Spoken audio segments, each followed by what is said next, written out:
Okay, Dawood से हम क्या सीख सकते हैं? बड़ों का आदर करना। आपको बताता हूं कि एक ऐसी घटना होगी, सबका फोकस, और जितने यहां पे देख रहे हैं आप भी सुनिएगा। इस व्यक्ति के पीछे एक राजा पड़ गया था जिसका नाम था राजा सॉल। और राजा शाऊल, इसको बहुत बार मौका मिला मैं इसको खत्म कर दूं, लेकिन दाऊद को मार नहीं पाया। क्यों? क्योंकि परमेश्वर के मन का पसंद का था। तो राजा दाऊद के कर्मचारी जब राजा शाऊल को, ये देखो ये सो रहा है यहाँ पे, जैसे ही इसके कर्मचारियों को पता चला ये तो राजा शाऊल है, तो दाऊद के पास जाकर कहते एक काम करो, आपका दुश्मन परमेश्वर ने खुद आपके हाथ में कर दिया है, इसका कत्ल कर दो। आइए सुनते राजा दाऊद ने क्या कहा जी। और अपने जनों से कहने लगा, यहोवा न करे कि मैं अपने प्रभु से जो यहोवा का अभिषिक्त है ऐसा काम करूं कि उस पर हाथ चलाऊं, क्योंकि वह यहोवा का अभिषिक्त है।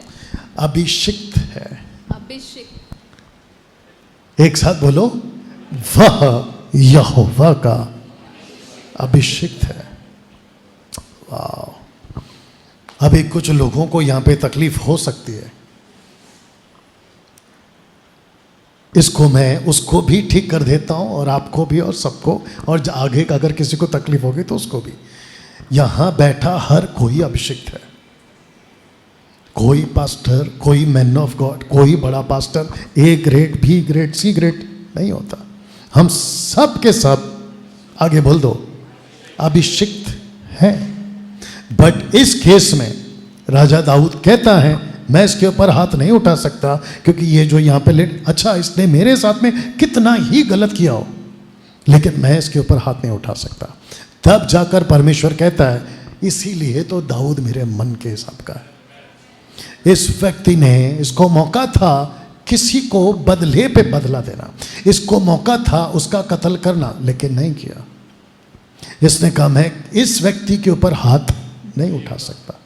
इसको कहते हैं कि आपके साथ आपका जो भी बड़ा भाई, आपका दोस्त, आपका रिलेटिव, आपका गांव वाला, आपके चर्च के जो आसपास के आपके मित्र बन जाते हैं, या फिर आपका वर्शिप लीडर, या फिर आपका पास्टर, या फिर आपका जो भी आउट चर्च लीडर है, आपको जैसे ही पता चलता है मैं तो इसको पसंद नहीं करता, उसके बावजूद आपका ये शब्द आपको याद रखना कि ये अभिषिक्त है, मैं इसके ऊपर हाथ नहीं उठा सकता। यहाँ तक ठीक? ये चित्र को ठीक से देख लीजिए, और ये चित्र में आपको पता चलेगा कि एक फैमिली है, हस्बैंड है, वाइफ है, बच्चे हैं, बच्चों के लिए माँ बाप है। आइए वचन को पढ़ते हैं, इफिशियंस चैप्टर 6 वर्स 1 जी। हे बालको, प्रभु में अपने माता पिता के आज्ञाकारी बनो, क्योंकि यह उचित है। यह उचित है। किस किस के माता पिता है? किसी के माँ है, किसी का भाई है, माता पिता, पेरेंट्स है आपके, राइट। इसको कैसे बोलूं मैं?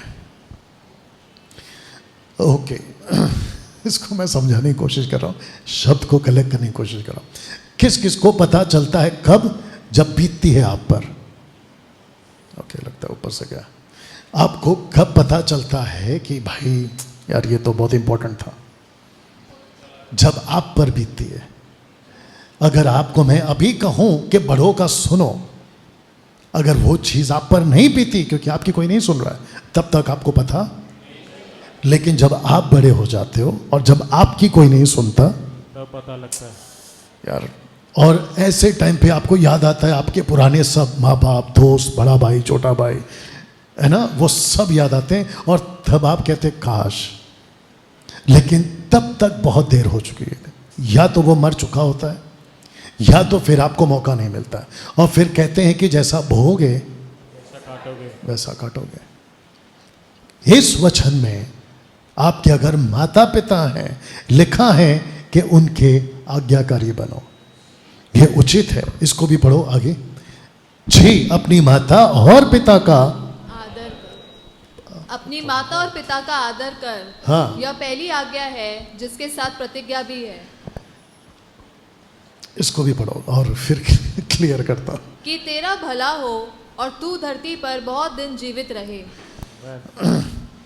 यह ऐसा लड़का है, नहीं था इस तरफ, यह ऐसा लड़का, सबका फोकस, यह ऐसा लड़का है जो अपने माँ बाप का आदर नहीं करता है, नाटक चल रहा है।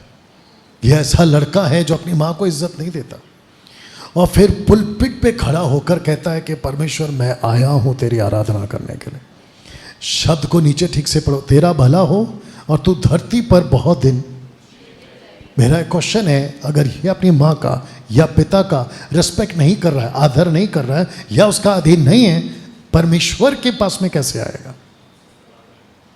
और ऊपर से परमेश्वर को कहता है कि परमेश्वर ऐसा कुछ दे कि मैं 100 साल तक जिंदा रहूं। ऊपर से परमेश्वर बोलता है बेटा तू ज्यादा जिंदा नहीं रहेगा।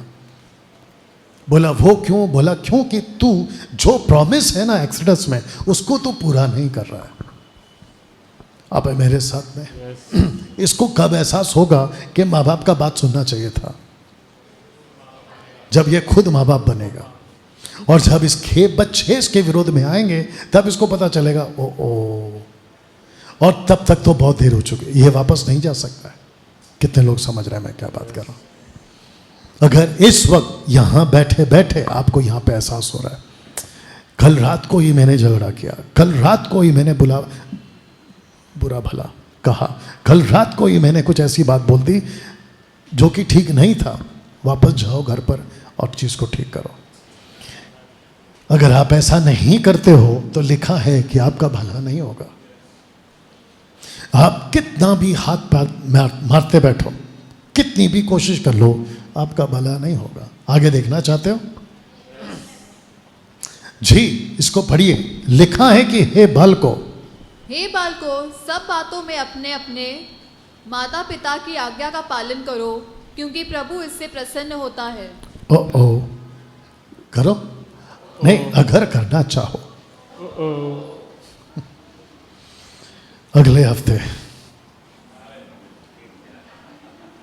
अब आप सोच के देखिए, कृष्णा से ऐसे ही बोल रहा हूं, अगर कृष्णा से परमेश्वर खुश नहीं है, प्रसन्न नहीं है, तो फिर आपको इस पृथ्वी पे कोई नहीं बचा पाएगा। कितने लोग समझ रहे हैं मैं क्या बात कर रहा हूं? यही वजह है कि जो छोटे बच्चे हैं ना, माँ बाप का बात सुना करो। जो जवान बच्चे हैं ना, माँ बाप का बात सुना करो। आपको नहीं पता पास्टर मेरा बाप कैसा है, आपको नहीं पता मेरी मम्मी कैसी है। मेरी मम्मी ललिता पवार है तो क्या हुआ? मेरी मम्मी खड़ूस है तो क्या हुआ? मेरा बाप कादर खान है तो क्या हुआ? मेरा बाप अमरीश पुरी है तो क्या हुआ? आप अपना काम करो, वो अपना काम करेंगे। आप मेरे साथ में कुछ लोग यहाँ पर बैठे हैं जिनको पता है कि माँ बाप का वैल्यू क्या है। आपको बताऊं क्यों? क्योंकि उनके माँ बाप नहीं है आज, किसी वजह से वो खो बैठे। तो लिखा है कि तू परमेश्वर को प्रसन्न कर। वजह यह है कि तू माँ बाप का आदर कर। Are you ready for the next one? पहला चित्र देख लो, जानबूझ के रखा हूं। आइए पढ़ते हैं जी। जो अपने माता पिता को कोसता, फिर से पढ़िए, जो अपने माता पिता को कोसता, उसका दिया बुझ जाता और घोर अंधकार हो जाता है। यही वजह है कि यह चित्र रखा हूं। You understand? आप माँ बाप को कैसे कोसते हैं? अच्छा होता मैं तेरा बेटा नहीं होता, अच्छा होता मैं तेरे घर पे पैदा नहीं होता, अच्छा होता तो कहीं पे जाके, आगे का बोल दो, नहीं बोलोगे। You understand? इसको कहते हैं माँ बाप को कोसना। कितने लोग समझ रहे हैं मैं क्या बात कर रहा हूं? अगर ऐसी चीजें करोगे तो परमेश्वर कहता है तेरा कभी भला नहीं होगा। देख लो, तेरा कभी भला नहीं होगा। और जो परमेश्वर तुमसे खुश होना है वो तुमसे कभी खुश नहीं होगा। तो जितने बच्चे हैं आज ही जाकर अपने माँ बाप से आप अपना रिश्ता ठीक करें। Are you ready for the next one? मैं वक्त का ध्यान रखूंगा। इसको पढ़िए जी, लेविटिक चैप्टर 19 वर्स 32 जी। पक्के बाल वाले के सामने उठ खड़े होना। फिर से पढ़ो, पक्के बाल वाले के सामने उठ खड़े होना। ओके, यहाँ कुछ है जिनके बाल पक्के हो चुके हैं, मेरे भी हो जाते कभी कभी। उसके सामने क्या होना? ओके, अब ऐसा कोई नहीं करता, मैं जानता हूं। ओके, बट आप इसको सीखिए। आप जब किसी बड़ों के सामने बैठते हैं तो आपको देखना है कि आप उसके सामने कैसे बैठते हैं, नंबर 1। दूसरा, आप कोशिश करें कि वो पहले बैठे। आप उसको रिस्पेक्ट करें। अब इसको पढ़िए जी। और बूढ़े का आदर मान करना और अपने परमेश्वर का भय निरंतर मानना, मैं यहोवा हूँ। सुनिए, लिखा है मैं यहोवा हूं। ऐसा क्यों कहा? क्योंकि उस वक्त में सब लोग ठीक। आज भी इजरायलियों को पूछो कि सब कुछ बोलने के बाद अगर प्रॉफिट या फिर उस वक्त का कोई नबी या फिर कोई याजक अगर ये लास्ट में लिखता है ना कि मैं यहोवा हूं, उसको पता चल जाता कि डेंजर है। क्योंकि जैसे ही परमेश्वर ने मूसा को कहा जाके बोलो इजराइल के राजा को, माफ करना, इजिप्ट के राजा को, फिरौन को कि मेरे लोगों को जाने दे, तो फिरौन कहता है यहोवा कौन है? तब परमेश्वर ने कहा अब मैं इसको दिखाऊंगा कि यहोवा कौन है। तो लिखा है आगे आप जब पढ़ोगे एक्सोडस चैप्टर 12 में, तो उसके सारे देवताओं को और उसके खुद को भी उसने पनिश किया और फिर नीचे लिखा है कि मैं यहोवा हूं।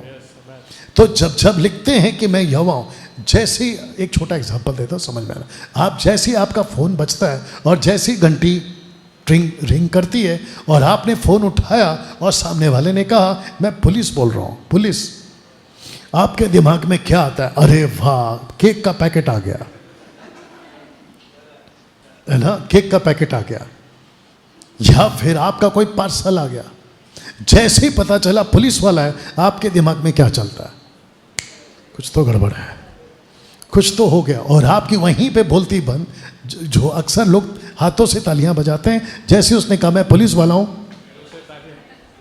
कम ऑन यस और नो, ये ऐसा होता है। जैसे ही परमेश्वर कहता है मैं यहोवा हूं, इजरायलियों को पता चल जाता था कि डेंजर है।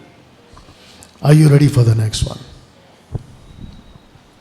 हे नवयुवकों, तुम भी प्राचीनों के अधीन रहो, वरन तुम सबके सब एक दूसरे की सेवा के लिए दीनता से कमर बांधे रहो, क्योंकि परमेश्वर अभिमानियों का सामना करता है परंतु दीनों पर अनुग्रह करता है। लास्ट का लाइन वापस पढ़ो। परंतु दीनों पर अनुग्रह करता है। ये वाला लाइन से पढ़ो। क्योंकि परमेश्वर अभिमानियों का सामना करता है अरे कंप्लीट करो। परंतु दीनों पर अनुग्रह करता है। दो ही चीज है आपके साथ, या तो तुम दीन हो या तो तुम अभिमानी हो। ऐसे ही कह रहा हूं मैं, पर्सनल स्टेज पे किसी को टारगेट नहीं करता, ये तो मैं आपको हमेशा बताता हूं। बट मेरा पास्टर होने के नाते, बाइबल टीचर होने के नाते जो यहाँ पे भी सुन रहे हैं, मेरा फर्ज है सिखाना। ओके, अगर आप हम्बल बनते हो, नम्र बनते हो, आप ही का फायदा है, सामने वाले का नहीं। अब इसको उल्टा करूं, अगर आप हट्टी हो, अभिमानी हो, एटीट्यूड दिखाते हो, नुकसान आप ही का है, सामने वाले का नहीं। कितने लोग समझ रहे हैं मैं क्या बात कर रहा हूं? आप जो भी करते हो आप ही का नुकसान है, आप अच्छा करते हो आप ही का फायदा है। कुछ लोग कहते हैं मैं इसको सुधार दूंगा, ऊपर से परमेश्वर बोलता नहीं हो पाएगा तेरे से। You understand? मैं इसको ठीक कर दूंगा, नहीं हो पाएगा तेरे से। कितने लोग समझ रहे हैं? मैं जब सोसाइटी में जाता हूं, रात को 2-3 बजे पहुंचता हूं, जिसको हमने 5 लाख रुपए देके कार पार्किंग खरीदी है सोसाइटी के अंदर, याद है कि नहीं? रात को जब पहुंचता हूं, क्योंकि गाड़ी का पार्किंग खुला है, कोई लगा के चला गया, ऐसे टाइम पे लगता है कि मैं इसके साथ अभी क्या करूं। अब आप सोच के देखिए, मेरी पार्किंग, उसमें दूसरा बंदा पार्किंग करके गया, और जब उसको वॉचमैन कॉल करके पूछ रहा है आपने गलत पार्किंग कर दी, इसको हटाओ, कहता है मैं यहां हूं ही नहीं, मैं कहीं और हूं। ऊपर से बंदा पार्किंग करके गया, रहता कहीं और है। ऐसे टाइम पे दिमाग में क्या आता है? अभी जाऊं, इसके चारों टायर। You understand? एक फिल्म एक्टर है, अभी लेटेस्ट न्यूज़ है तेरे गांव का, कर्नाटक से। एक हीरो है, उसका नाम भूल गया, लेकिन उसको बॉस बुलाते हैं, बॉस कुछ तो बुलाते हैं उसको, चैलेंजर ऐसा कुछ नाम रखता है वो खुद का। उसकी एक गर्लफ्रेंड थी, उसकी गर्लफ्रेंड के ऊपर किसी ने नेगेटिव कमेंट किया, और ये बंदा 10-12 लोगों को लेकर गया, उसको उठाया, और ये जो बॉस है, ये इसकी हाइट ऐसी है, उसको लेके ऐसा पटका दीवार पे कि उसकी मौत हो गई। अब वो खुद बंदा पड़ा है जेल में और अपने 12 लोगों के साथ। यहां नुकसान क्या हो गया? गलत कमेंट किया उसने, नुकसान हो गया इसका। अभी इसी को ये ठीक से ले सकता था, ठीक है एक दो बार बस समझाता हूँ या कुछ और करता हूँ, लेकिन उसके गुस्से ने और उसके गलत नतीजे डिसीजन ने, माफ़ करना, उसको जेल पहुँचा दिया। अब वो पूरी ज़िंदगी जेल में रहेगा just because of one wrong decision. तो वापस कहता हूँ कि कभी अभिमान मत करो, इसमें आपका ही नुकसान है। और अगर आप दीन बनते हो तो भी आप ही का फ़ायदा, सामने वाले का कुछ नहीं होता। यहाँ तक ठीक।